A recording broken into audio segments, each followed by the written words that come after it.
Thank you, Mr. Chairman, for holding this important hearing. And before I get to the hearing, I just want to urge the chair, global events come at us fast and furiously. This committee historically has played a role in fashioning the U.S. foreign policy. And as we face the challenges in Ukraine and Syria, I hope that the chairman, I know that committee Democrats have written to the chair asking him for a hearing on Ukraine. I think that would be echoed on Syria. These are vitally important issues in terms of the foreign policy of the United States, the role that Russia is playing, Iran is playing. And so I certainly hope that the chair will honor those requests and hold the hearing on both of those issues as expeditiously as possible. Now, this committee has not had a hearing on Iran since March of 2017, more than 2.5 years ago, which is unfortunate because it's been one of the administration's biggest stated priorities and one in which I believe there is at least a basis of bipartisan consensus from which we could work. There is no doubt that an Iranian-enabled nuclear state would pose a serious threat to the United States and its allies. There is equal agreement that Iranian malign activity throughout the Middle East, including through proxies and terrorist organizations, is ongoing, dangerous, and destabilizing. There is, I believe, also widespread agreement that the United States should utilize strategic diplomacy, including sanctions, with our international partners and allies to most effectively counter Iran. As everyone, I think, on this committee knows, I did not support the Joint Comprehensive Plan of Action. But when the Trump administration withdrew from the deal without a strategy and without partners, I worried that this unilateral approach would put our nation on a dangerous and lonely path that would ultimately leave Iran emboldened. Well, Mr. Hook, I'm afraid to say I think I was right. Yes, the Iranian regime seems starved of some financial resources, but as far as I can tell, that's all. It would appear that beyond sanctions, our maximum pressure campaign only extends to sending American troops to protect Saudi Arabia.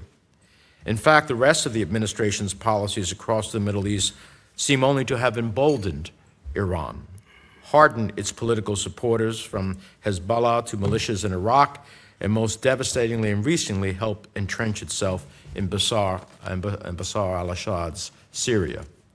On the nuclear front, as it warned it would, Iran is now slowly winding back the nuclear restrictions the JCPOA imposed, putting it even closer to weaponization. You and your colleagues are quick to point out that Iran has pursued this malign activity in the region for more than 40 years. And frankly, I couldn't agree more. But I don't see your policies meaningfully changing that behavior. You have said that the two goals of the maximum pressure campaign are to deprive the Iranian regime of money to stop its malign activity and to bring Iran back to the negotiating table. However, application of this policy is confusing. One minute the president is willing to make a deal, the next he is threatening to wipe out the Iranian economy. You have utilized just about every sanctions authority available to you, but sanctions are only a viable tool if they are consistent. For example, Reza Zarraba of Halk Bank in Turkey was arrested in 2016 in connection with one of the largest Iran sanctions evasion schemes in history. However, while his criminal case was ongoing, we recently learned that the president and his personal attorney, Rudy Giuliani, were trying to get him freed from prison. And I understand you are at least aware of these efforts. What does that say about the viability of American sanctions or this maximum pressure campaign? The Iranians are holding out because they believe for now they can. They will not come to the table for a Kim Jong-un-like photo op. So my fundamental question for you, Mr. Hook, is where are you on the harder diplomatic part of this campaign? How have you utilized the pressure to get Iran to a negotiating table?